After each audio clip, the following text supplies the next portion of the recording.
If you're gonna talk trash, you better be prepared to back it up. Also, it's probably not a good idea to trash talk the best player on the planet.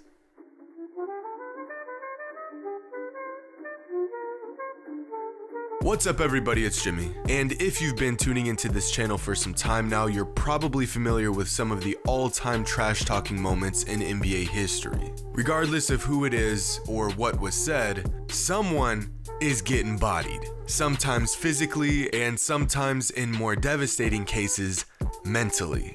I mean, come on, it says it right here in Chapter 1, Rule 1 of the Hooper's Handbook. Thou shalt not talk the talk if thou cannot walketh the walk.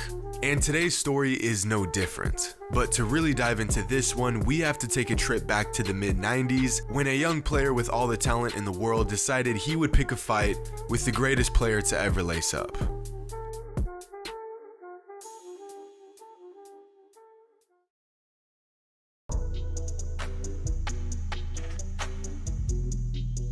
Enter Jerry Stackhouse. Back in the mid-90s, Stackhouse was the most electrifying guard in college basketball. As a rookie out of North Carolina, Stackhouse averaged nearly 20 points per game and was a headliner for a young Sixers team. The moment Stackhouse stepped onto a court, he was anointed as a prodigy. Growing up, Stackhouse was the youngest of 11 children, so he had to fight for absolutely everything. Combine his incredible talent with his relentless dog mentality and you get one hell of a hooper who can ball out on just about anyone, talk smack while doing it, and even throw up the dukes if you really want to go that route. If we take a look at Stackhouse's fighting resume, you will see that it's ripe with victims and extensive in its numbers.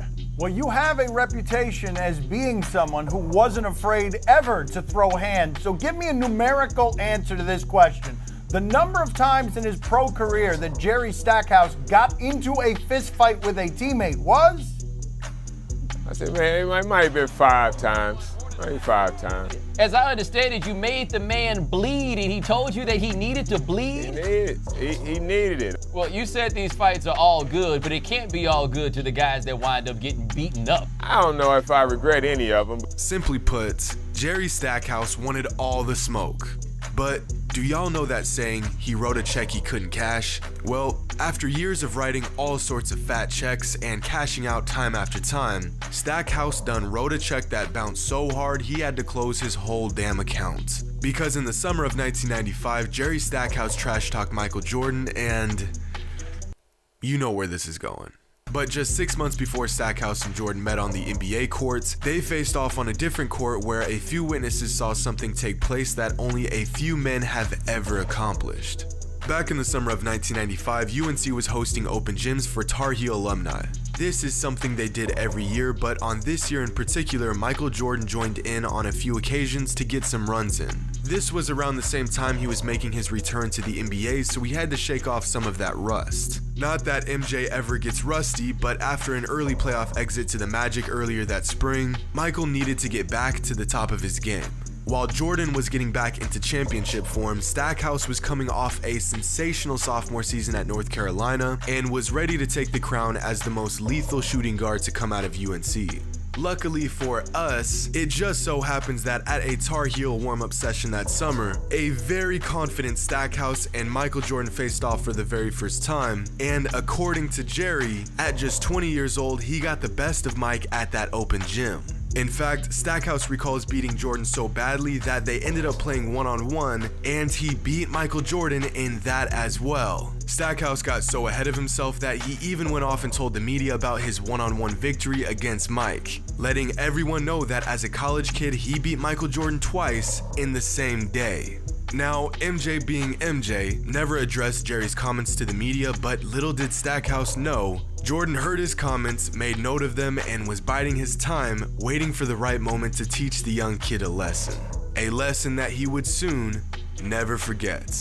Fast forward a few months and Stackhouse is now in the league, having an absolute monster rookie season, averaging 19-4-4, but still struggling to put together some wins. And regardless of their team's success, it was clear that Stackhouse was going to be a star in the NBA for years to come.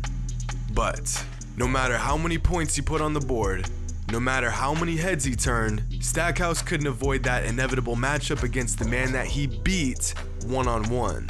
That man who was leading the MVP race, averaging 30 points a game, and was sitting on a 29-3 record on the season. It was a matchup that every fan was looking forward to, but one that I wouldn't be surprised if Stackhouse lost sleep over. Imagine you're a 21-year-old rookie. Everyone is in awe of the tear you've been on. You got the world at your fingertips, and then you remember you talk shit to the best player to ever play the game, and you have to face off against the man in a week. Now, leading into this game, Stackhouse and his teammate Vernon Maxwell were asked about Jordan's return to the NBA. This was a big moment for the game.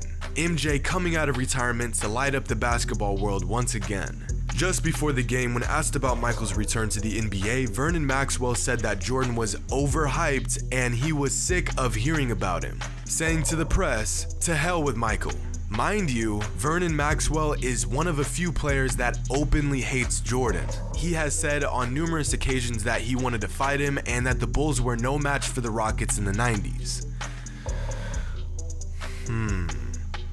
Stackhouse basically voiced the same opinion on Jordan's return as well. When asked what he thought about their comments, MJ simply said, "I don't want to make it personal," which is translation for, "You do not want this smoke." And, well, why would you trash talk to some rookie and a guy that wants to be you when you can simply show them on the court? Mike said he didn't want to make it personal, but the moment the game started, all of that went the out the window.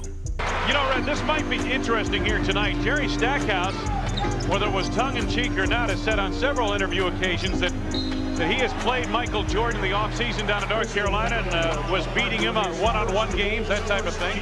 Yeah, I think Michael will be looking to show that rookie something here tonight, perhaps. As the game gets underway, Jordan doesn't take any time getting into his moves, shutting Stackhouse down on defense, toying with the kid, just doing that unnecessary stuff to flex his dominance. Jordan, the turnaround over Stackhouse. Peace, we're tied. And Scottie Pippen to Michael Jordan. Jordan right around Stackhouse. Jordan wide open. Ruffin penetrating. Longley swats it away. Oh! And a sensational feed to Pippen. For Michael, slam for Scottie. The Bulls have doubled up. To make matters worse, Jordan was in his Hall of Fame mid-range dead-eye zone, so it felt like everything he was putting up was going in. To put it short, Jordan was on his bullshit. Michael for three. Michael over the top. Three, my Mike. Kukoc finds Jordan. In up. Garden. When that happens, you're generally going to get some turnovers. Jordan has shot very well here tonight. Jordan is sure to pull out all the stops on his way to giving Stackhouse a beatdown he would never forget. Let me just send your ass in the third row. Good. Mike always got that look. Just give him the damn ball and get out the way. Good. So then I came down. Michael has 15 by the end of the first, 28 by the half. In fact, Jordan was abusing Stackhouse so bad that he ended up checking out of the game in the third quarter with 48 points and 10 rebounds on 64% from the field. Throughout the game, the Sixers tried to put different players on Jordan, but every time someone stepped up, they immediately got shut down and humiliated. To make matters worse, this game Jordan scored his 23,000th career point, which resulted in the fans in Philly cheering for him instead of their own team. Jordan again at the arc. Yep, there's a three. 48 for Michael. But no, it doesn't end there. To top it all off, Stackhouse and Maxwell ended the game with a combined 17 points and shot 5 from 19 from the field, and the Sixers lost by an embarrassing 27 points at home. After saying he beat Jordan on multiple occasions, saying he beat him one-on-one, and then saying he didn't give a damn about his return to the game, Michael Jordan proceeded to drop 48 points, reach a career milestone, and toy with Jerry Stackhouse in his own building. Bruh. But then again, what else do you expect? You'd think after all these stories of Mike destroying cats that tried to trash talk him, dudes would stop trying to trash talk him. But I guess some things never change. Oddly enough, years later, Stackhouse and Jordan actually played on the same team for a season. In 2002, they paired up on the Washington Wizards, where one player claims that Michael would sing Anita Baker to get inside Jerry's head. No, for real, like mid-practice, a 40-year-old Mike would just start chirping classic R&B tracks while mopping the floor with a prime Jerry Stackhouse. Then again, when asked about this, Jerry denies all claims, saying that it never happened. Right. Okay. Well, if one thing is for sure, it's that no matter how good you think you are, no matter how much success you've had, and no matter how on top of your game you get, it is always a terrible, awful, and borderline dangerous idea to talk smack to that man Michael Jordan. Hope you all enjoyed, and as always, until next time.